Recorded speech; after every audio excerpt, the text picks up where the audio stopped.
তো আজকে আবার আমরা চলে এসেছি আমাদের বন্ধু ভবেশের গ্যারাজে আমাদের আরেক বন্ধু বিপ্লবের রয়্যাল এনফিল্ড হান্টার 350-তে ফগ ল্যাম্প ইনস্টল করার জন্য।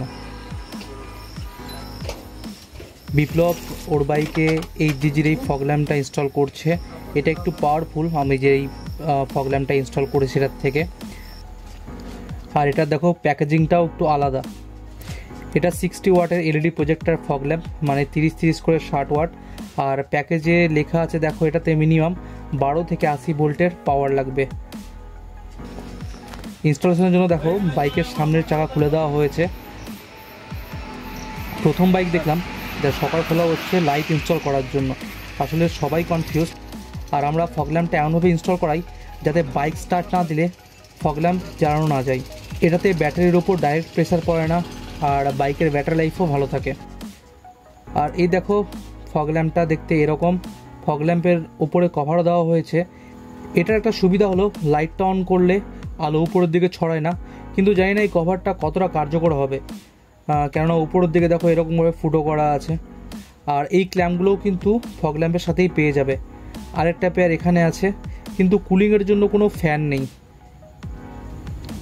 এই বাইকের সামনেরটা খোলার একটাই কারণ, যেতে ফগ ল্যাম্প কানেকশন করার জন্য হেডল্যাম্পটা খুলতে হলো। আর হেডল্যাম্প খোলার জন্য শকার। কি কমপ্লিকেটেড সিন রে বাবা। তোমার টাক যা চকচক করছে, তোমার ফর্সা লাগছে না শিবাদা? মেরে দাও ভিন পেট্রোল, মেরে দাও না। আরে ভিন ডিজেল আছে না, তোমার হচ্ছে ভিন পেট্রোল। ফগ ল্যাম্পটা ইনস্টল করার জন্য দেখো হেডল্যাম্পের পাশে এরমভাবে একটা স্টিলের ক্ল্যাম্প বানানো হয়েছে। আমি তো অনেক পরে এসেছি, এরা তো বিকেল থেকেই কাজ শুরু করে দিয়েছে। বিপ্লব এই সুইচটা কিনেছে। এটা ওয়াটার রেজিস্ট্যান্ট। এখানে দুটো সুইচ আছে। সব থেকে বড় প্লাস পয়েন্ট যে এই সুইচের সাদা হলুদ দুটোই লাইট একসঙ্গে জ্বালানো যাবে। মানে হলুদ সাদা দুটোই জ্বলবে। এখনই বোঝা যাবে। না না জ্বালিয়েছিলাম যে দুটোই জ্বলছিল। রাজুদা ব্যাটারিতে সুইচের কানেকশন করে জ্বালাচ্ছিল, জ্বলছিল। একটা হলুদ একটা সাদা। যত এইচজি দেখলাম এইচজি এর 7 রেডিং ওটা ভাইজি শিবা তোমার যে টাক চমকাচ্ছে না।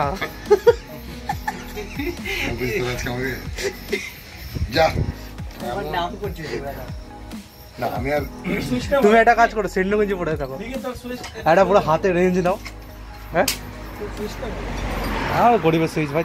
আমি ভেবেছি আমি টাকি রাখবো, বুঝলি? কি ও সুইচটার দাম বল? 300 টাকা। 300 টাকা রজনী বললা যে ভাই এটা দাম কত? হ্যাঁ এটা দাম 300 টাকা। লস করে দিয়ে তোমাকে। আমি আমারও সুইচটা আমার, বুঝলি? আমি 300 দিয়ে কিনেছি। হ্যাঁ তাহলে ওটা দাম তাহলে 150 টাকা হওয়া উচিত। না না এখানে নাট নিয়ে আসেনি। আমি না নাই এটাও 300 টাকা। আমারও সুইচ এটা, বুঝলি? এখানে ফগ ল্যাম্প ইনস্টলেশনের প্রসেস চলছে। ভাবে ফগ ল্যাম্পটা ইনস্টল করছে। এটা না উপরে দুটো বসা দিয়ে দিতে পারলে আমার মনে হচ্ছে লাইট নিচে হয়ে যাচ্ছে। আগে করুক না, তারপর সেট করবে। ওইটুকু ঠিক আছে, ওইটুকু আমি বাড়তি আমি কেটেছি তো। এই পিছনে চা ঘুরছে।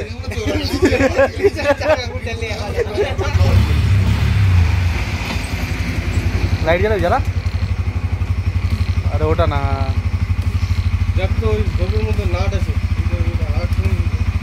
ফগ লাইটটা ঠিকঠাকভাবে ইনস্টল হলেও সুইচটা কিন্তু ইনস্টল হচ্ছে না। তার কারণ হান্টারের যে হ্যান্ডেল বারটা আছে সেটা শুরুর দিকে গোল হলেও এই জায়গাটা হ্যান্ডেল বারটার চ্যাপটা, সেই কারণে সুইচকে টাইট করার যে স্ক্রুগুলো সেগুলো ঠিকঠাক মতো বসছে না আর টাইট করা যাচ্ছে না, তাই ওটাকে ঠিকঠাক করা হচ্ছে।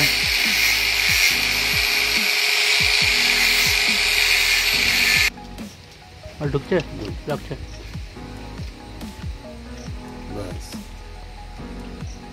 পিছনে মাটা লাগবে তো, সেটা হচ্ছে কথা। কেন না একটুখানি ইয়ে দিয়ে দিতে কাঁচে লাগায় না, নম্বরে দিলে সিল হয়ে যাবে। ওয়াটারপ্রুফ কোনো সুইচ কিন্তু ওয়াটারপ্রুফ হয় না। এসব ওয়াটারপ্রুফ সুইচ নিয়ে প্রচুর দাম। একমাত্র না না অক্সিলারি লাইটের সুইচ কোনোটাই ওয়াটারপ্রুফ, ওয়াটার রেজিস্ট্যান্ট। করতে হয় ওয়াটারপ্রুফ নিজেকে। না স্যামসুং ওয়াটারপ্রুফ এই নিতে গেলে স্যামসুং ওয়াটারপ্রুফ পনেরোশো টাকা দাম হ্যাঁ হাঁটাড়ো তো হাঁটাড়ো আর তোমার হাঁটাড়ো না দাও না, এটা ধরতে হবে, লড়া অন্যদিকে হিসাব কর। লাইটটা দে। আরে মুখ আটে জ্বলতে যাচ্ছে, তো জ্বলে যাচ্ছে লাইটটা দিয়ে কাজে পিছনে মারলো দেখ ব্লার। স্যামসুং স্যামসুং লাগলো বড় বড় নাট লাগবে, বড় নাট লাগবে, বড় স্ক্রু। এটাও তো ওটা বেশি বড় হয়ে যাবে রে, ফুটা না কান মারা গেছে, আছে চেস্টের ডাক্তার দেখা। বিড়ি কম খা। আবে যা দেখলাম কি না লাগিয়ে নিলাম তো ভালো করলাম মানে। ওয়ার্কিং ডেতে যদি হতো ওর হয় শোরুম মার খেতো না ওই মার খেতে পারে। ভাবতে আছিস তুই রবিদা কম মেরে মাথা ঘুরালো বাড়া, মাল বানাই চলে যাচ্ছে হয়। হ্যাঁ বেকাই ফালতু কাটছে আর হাতে এমনি করে বেকাই দিল, ওটাই বলে ঝুলবে বালে করে বার কাঁপবে লাগালাই। ভাই ডান্সিং কর ডান্সিং। অমনি করিলাম, ওনাকে বুঝাতেই পারছি না যে দাদার মেয়ে। বিপ্লবের ইচ্ছা ছিল এই নাটটার সাথে দেওয়ার, এই যে হেডলাইটের সাথে। আমিও ভাবছি এই নাটটার সাথে দেবে যে স্পেসটা ওদের করতে হবে আমাদের। সাইজটা বিশাল বড় না, সাইজটা বড় না না, এটা ঢাকি এই সাইডের গার্ডটার জন্য আরো বেড়ে গেছে। জায়গাটা হয়ে গেছে। ফাইনালি সুইচ ইনস্টলেশনের কাজ কমপ্লিট। এবার হচ্ছে ওয়্যারিং এর পালা। আর ভবেশ এক্সপার্ট আছে, ভবেশ করে দেবে ওয়্যারিং। মেজাজটা খারাপ হয়ে গেছে আমার সত্যি কথা। মেয়ে মানুষের সঙ্গে মজা করে যাওয়া খুব চাপ।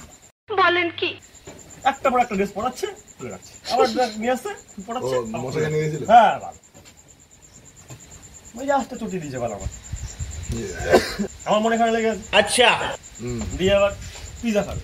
পিজা কোথায় পাওয়া যায়? হ্যাশট্যাগ। ঠিক আছে, হ্যাশট্যাগ পিজা পাওয়া যায় hashtag এখানে, ওই থানা কোথায় কর? আমি তো আরে ওই যে গোবরার দোকানের পাশে। আমার সময় বলে গেলাম যে পিজাটা করে রাখো, আমি টাকা পেমেন্ট করে দিতে হবে, কিন্তু বানিয়ে রাখো, তুমি পেমেন্ট করতে হবে, তুমি আসো তা বলবে। 1 ঘন্টা পরে এসেছি, দোকানে ঢুকেছি, পিজাটা ঢুকেছে বানিয়ে করে দেবে, ঢুকেছে আর লাগবে।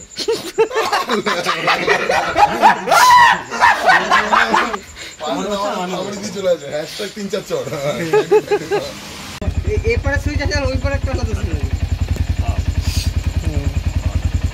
ও এটা বুঝতেই তো দূরে জ্বালা, দূরে জ্বালা, দূরে জ্বালা, দূরে জ্বালা, দূরে জ্বালা। এই যে হ্যাঁ হয়েছে তো সাদা। হলুদ কই? ওটা কি এদিকে এদিকে তাকাতে হয়, এখানে তাকালে বুঝতে পারবে তো।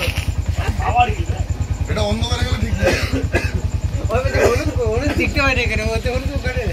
হেডলাইট লাগা, হেডলাইট লাগা, এটা অফ কর, হেডলাইট লাগা, চাল দিয়ে আসিস। হেডলাইট লাগার আগে এটাকে অ্যাডজাস্ট করে সাদা, ঠিক আছে হয়ে গেল সাদা। হেডলাইট শুরু করে দেন ওটা কাট। দুটো বন্ধ করলে বন্ধ। এরা বলছে কর, দুটো একসঙ্গে জ্বালা, দুটো একসঙ্গে জ্বললো, এটা ভালো। আগে হেডলাইট কমপ্লিট কর, দিয়ে ওটাকে অ্যাডজাস্ট কর।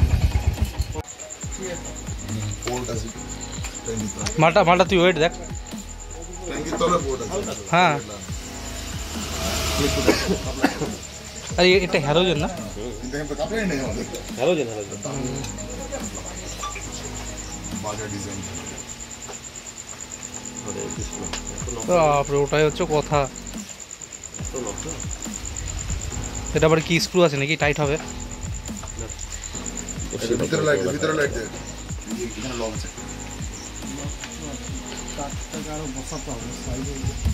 বলেছে ইয়ে নেই, জিপটা নেই। জিপটা যে বেঁধে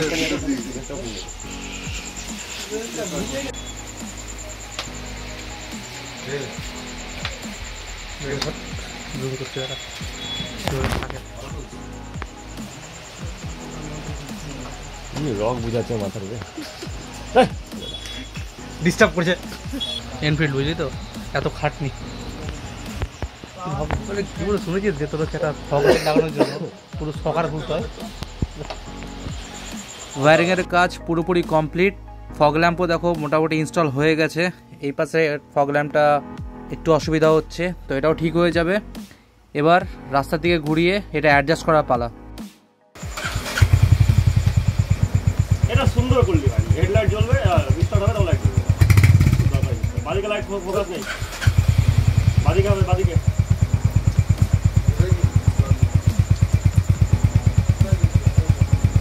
এর মালটা একটা ভালো আছে কি বলতো, এখান থেকে দেখ কাছে অল্প, দূরে গিয়ে স্প্রেড হয়ে যাচ্ছে। বাইরে প্রচণ্ড বৃষ্টি পড়ার কারণে রাস্তায় গিয়ে এটাকে অ্যাডজাস্ট করা যাচ্ছে না, এখান থেকে কোনো মতো করে অ্যাডজাস্ট করছে।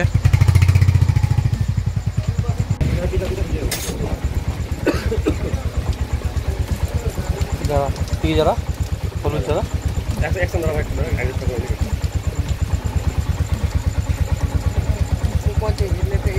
একটু এদিক ওদিকটা বেশি চলে গেছে, বাদিকটা বেশি চলে গেছে। বাড়ি বেশি যায়নি, বাড়ির টাকাটা বেশি লাগছে বলতো, এদিকে টিনটা আছে রিফ্লেক্ট করছে, ডান দিকে কিন্তু আছে গ্যাপ হয়ে গেছে মনে হচ্ছে আমার মাঝখানটা। না ঠিকই আছে, আমি বলছি ঠিক আছে, হলুদটা দে, হলুদটা দে, ঠিক আছে। এটা তো রিয়েল লাইট। এটা শুধু লালটা দিচ্ছে, হ্যাঁ এই বৃষ্টি পড়ার জন্য এটাই বেটার, তো হলুদটাই বেটার, বোঝা যায়। বৃষ্টি পড়ার কারণে রাস্তায় বেরিয়ে লাইটের থ্রোটা কেমন সেটা দেখাতে পারছি না। দেখো লাইটটা ইনস্টল করার পর বাইকটা এরকম দেখাচ্ছে। অন্য কোনো দিন কোনো ভিডিওতে আমি এই লাইটের পাওয়ার দেখিয়ে দেবো।